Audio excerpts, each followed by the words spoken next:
Before long, we'll be selling this house and moving into a high-rise condo. So you better start looking for a new place. Maggie's mother, Karen, sneered, "You're not thinking you'll get a dime of our father's inheritance, are you? We're having you relinquish your right to it. You got that, Ashley?" My sister threatened me, her face a horrifying mask of cruelty.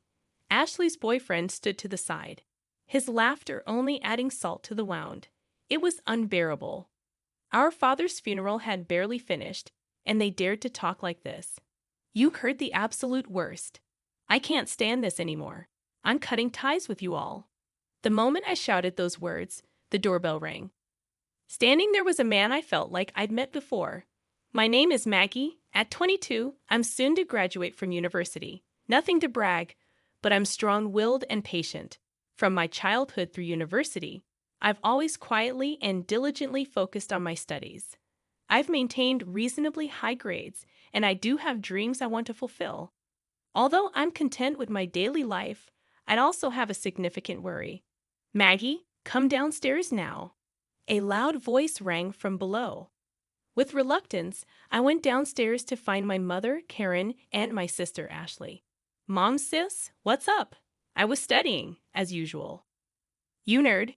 You're still studying even though university is almost over. What a hard worker."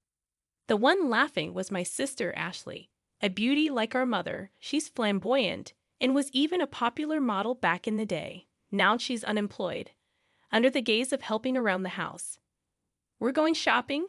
You should clean the dishes and do the laundry. Don't forget to iron properly, okay? Also, we're out of detergent and other things, so you should go shopping." Mother calmly ordered me to do the housework, knowing she would get furiously angry if I talked back. I quietly responded, "Okay." I left the house stressed out to the nines and high in spirits. "I need to get on with that," I muttered quietly as I started to clean up the mess they had left behind. Mom, a former beauty queen, has extravagant tastes and loves luxury. She's always favored my beautiful sister while ignoring me since I'm not all that pretty. Moreover, they've always dumped housework and other chores on me as if I'm their maid.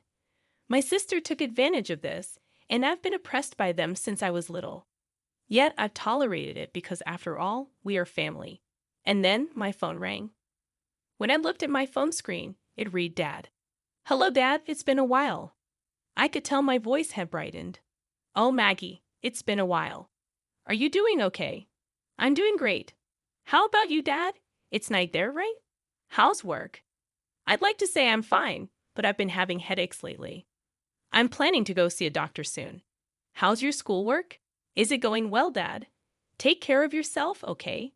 Thanks to you, everything is going well. I'm studying hard to achieve my dream." "That's my girl. You're always so diligent. Remember what I always say, be righteous and kind, right? Don't worry, I'm doing my best. That's my Maggie. I'll bring lots of souvenirs when I come home next time." After that conversation, I hung up the phone. To put it bluntly, my family is well off. This was largely due to my elite father, Harry, who has been flying around the world for work since his younger days. Although he was often away from home, he was kind to me and showered me with love whenever we had the chance to meet. I adored him dearly. However, to my mother, Karen, and my sister, Ashley, he was nothing more than an ATM. The harsh truth was that they were living lavishly on the money he earned. "Be righteous and kind, Maggie," he would say. His presence was always nurturing and supportive. He was my rock. That's why I was able to stay strong until now. Several months later, shortly after I graduated from university, a chilling event occurred. "Maggie, Dad has..." Karen burst into my room, her face as pale as a ghost. Apparently, my father had collapsed at the airport as soon as he returned home and was rushed to the hospital. Upon hearing the news, Ashley, Karen, and I immediately headed to the hospital. There, my once strong father lay frail and helpless. "We suspect he's had a stroke," the doctor informed us. Despite extensive treatment, my father barely improved. To be specific, he was left with severe physical paralysis and a speech impairment, unable to stand or converse properly. To care for my now dependent father, I decided to put my dreams on hold and dedicate myself to his care at home. Predictably, Karen and Ashley completely ignored him, treating him as if he was useless. They didn't even help with his care, let alone come by to see him. Mom, Ashley, if you helped with Dad's care once in a while, I'm sure he'd be really happy, I pleaded. However, their response was always the same. We're too busy. We've left Dad's care to you. Dad, it was a lovely day today, I would tell him. Thank you. He would struggle to reply. I studied and learned about caregiving. I made sure he could see outside by keeping the curtains open, fed him specially prepared meals, and arranged fresh flowers every day.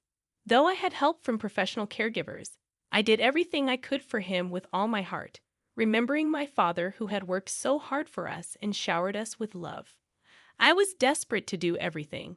Whenever times got tough, I would recall my father's words, Maggie, always be righteous and kind, and each time it gave me the strength to carry on. One day, I overheard Karen and Ashley whispering in the house. Thanks to Dad's insurance money, I was able to buy that bag I wanted, Karen said. I know, right? Thanks, Dad. Maybe I should get a new wallet too, Ashley chimed in. I held back from yelling at them and continued to listen, only to hear Karen utter something even more shocking. If Dad were gone, we'd receive a few $100 million from his life insurance and inheritance he's been saving up through his job and investments. Wow, Mom. And we should totally buy a luxury condo, and my boyfriend could live with us. Oh, I wish Dad would hurry up and die. Indeed, I couldn't bear it any longer and left the scene. My father was struggling to stay alive, and yet they were spending his insurance money and dreaming about a luxury condo from his inheritance, wishing for him to die sooner. I felt like vomiting out of anger and despair. In reality, my mother and Ashley had been living it up recently, buying up brand name items and even leaving my father and me behind to go on overseas trips. But there was no way I could tell my father, who was already having such a hard time. I didn't want to sadden him. Pretending I hadn't heard my mother and Ashley's conversation, I devoted myself to taking care of my father. Many friends and acquaintances often came to visit him. They all loved him. I particularly remember an older man in a suit and glasses who often came. I wasn't present, but he was probably an executor from my father's company or something. He would bow his head and greet me whenever he saw me. I was happy that my father was loved, and on the days when he had visitors, his face seemed brighter. I thought these days would continue, but a few months later, my father had a stroke recurrence and suddenly passed away. I cried, clinging to my father's body that no longer spoke. Even my mother and Ashley shed tears this time, mourning the loss of my father. What followed was a whirlwind. There was a wake and a funeral to be held, and of course my mother, the chief mourner, did nothing. Neither did Ashley. In the end, I had to go through all the procedures by myself, running around in a rush. The wake ended, and many people attended the funeral, with numerous flowers arriving as well. Seeing the character and popularity my father had in life, I felt somewhat comforted. At the funeral, sobbing voices echoed, and my father, with a peaceful face, embarked on his journey. In the evening of the day when the first 7 days were over, I had finally started to recover a bit from the sadness. As I was cleaning up the 7th day, my mother and Ashley called me into the living room. Next to Ashley was a man who was said to be her fiancé.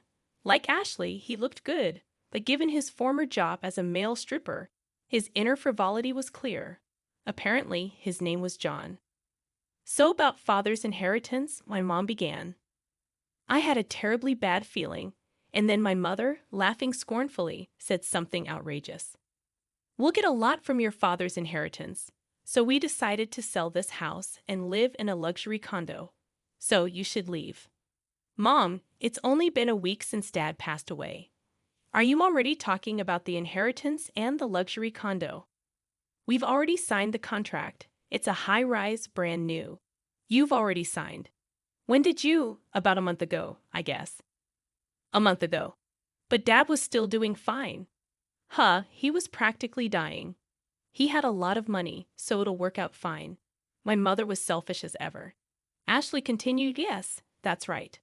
The luxury condos for mom, me, and my fiancé. So, you're a nuisance. You should hurry up and find some shabby apartment, okay? Even you, sis? Are you serious? Of course. Don't even think about getting any of Dad's inheritance. We'll have you renounce it. You understand, right? Ashley was approaching me with a terrifying expression, and next to her, her fiancé was laughing. Seeing my father's inheritance in the corner of my eye made me feel suffocated. It was too much. They had the nerve to say such things before my dad's mourning was even over. You guys are the worst. I can't stand it anymore. I'm cutting ties with both of you. Huh? We'd actually feel relieved if you cut ties with us. My mother and Ashley laughed at me. I clenched my fists and started trembling. At that moment, the front doorbell rang. Straightening my trembling breath and wiping my tears, I'd opened the door, thinking it might be a late visitor. Good evening, my condolences for your loss. The man who deeply bowed his head at the entrance was the middle-aged man in a suit and glasses who frequently visited my father's sickbed. Thank you. Please come in. As I was about to invite him in, the man presented his business card. Please check this. My name is Watson, an attorney assigned by your father. The business card indeed belonged to a law firm, and although I had not noticed it before, a badge denoting him as a lawyer was gleaming on his chest. A lawyer? I was surprised. My mother, Ashley, and her boyfriend came out from behind. Huh? What does a lawyer want from us? Watson responded to my mother's skeptical expression. I've come to discuss your husband's inheritance. Can we talk for a moment? Watson sat down in the living room. My mother sat directly across from him, and Ashley and her boyfriend sat next to her. I ended up sitting on the side facing them alone. Watson took out several documents from his bag, looked at us, and then began to speak slowly. First, may I read your husband's will? That man could barely move or speak, and yet he left a will. Get on with it, please, my mother spoke in an irritated tone. Then allow me to read it, Watson said in a quiet voice. The testator, Harry, hereby bequeaths as follows. The testator leaves all property belonging to him to his second daughter, Maggie. A moment of silence fell upon the room. The testator designates the following as the executor of the will. Before Watson could continue reading, Ashley interrupted. Wait a minute. What did you just say? Didn't you hear me? The testator designates the part before that. Let me read it again. The testator, Harry, hereby bequeaths all property belonging to him to his second daughter, Maggie. What does that mean? Karen, our mother, and Ashley exclaimed in unison. I was so shocked that I couldn't breathe, and all I could do was stare in astonishment. Watson continued, Next, I will read the postscript of the will, looking at me. In other words, this is your father's final message. I quietly listened as he read. Maggie, you gave up your precious dreams to take care of me. I wasn't able to pay much attention to you because I was always working, but I truly appreciate it. Thanks to you, I was able to pass away peacefully and fulfilled. Upon hearing my father's last words from Watson, tears started to well up in my eyes. Maggie, always be kind and correct. I know you can do it. Your father will always be watching over you. Please be happy. All I could do was sob in front of them while Karen and Ashley were making a big fuss. What does that mean? So the inheritance all goes to her? Yes. What happens to our money? In response to their outburst, Watson cast a brief glance at them. You two are not mentioned, by the way. Maggie is also the sole beneficiary of the life insurance. What are you talking about? Do you think that's allowed? Karen turned beet red, ready to burst at any moment. That's right. Isn't there something called a reverse portion that's supposed to be guaranteed to the wife and the children, right? Ashley leaned forward eagerly. You're referring to the statutory reserve. Indeed, you two have the right to claim a statutory reserve from the inheritance Maggie will receive. Watson said in a matter-of-fact tone. Of course, Karen seemed to be getting back to her usual self. Even if there is a will, if its contents are unfair, you can claim a share of the inheritance prescribed by the civil law. However, Watson continued, Harry had commissioned us to investigate the fact that you, Karen, and you, Ashley, were living luxuriously with Harry's money and squandering the insurance money. The eyes of Karen and Ashley widened in astonishment. Indeed, you purchased a luxury condominium and a car, and you spend quite lavishly on host clubs and overseas trips. All the caregiving and household chores were left to Maggie alone. Moreover, there were even remarks hoping for Harry's death. My father knew everything. He knew everything but pretended not to know. That's my mother. Stammered Watson responded calmly. In this case, it's unlikely that the distribution of the inheritance will be deemed unfair. Even if you take it to court, it's very unlikely you'll be able to claim anything. Of course, you can try if you wish. I'll be the one you'll be set up against. My mother's face had turned a pale blue. That's ridiculous, my sister also muttered. When Watson was leaving and I walked him out to the entrance, he said, Maggie, you have grown up to be quite admirable. Your father always spoke of you with such joy. Really, my father has known your father since we were young, and I was honored to take on this request. Your father felt he was too lenient with the other two, but I believe he found peace knowing how well you turned out. Watson's eyes were squinted in a warm smile. I was so touched that I teared up again. Please live a happy life from now on. You know I'm always here to help. Watson left me with those words, and I kept bowing deeply to him. A year later, with Watson's help, I was able to inherit all of my father's assets. As for my mother and sister, my mother, unable to pay off the loans for the high-rise condominium, had already contracted the expensive car and the designer goods, eventually went bankrupt. My sister, on the other hand, was quickly abandoned by her boyfriend when he learned that she wouldn't be inheriting anything. I heard through the grapevine that she's now living with my mother and working part-time. They called me for a while, but I kept replying, I've cut ties with you. Please contact me through a lawyer. I thought that was what my father wanted too. Now they don't contact me at all. As for me, I used my father's inheritance to attend a law school I had once given up on. Originally, I wanted to become a prosecutor to uphold my father's words, always be kind and correct. But now my dream has changed. After working with Watson, who had saved me in my time of need and provided unwavering support, I started to admire being a lawyer myself. So now, I'm studying hard to become one. I strongly wish to become a lawyer like Watson, who is always just and kind.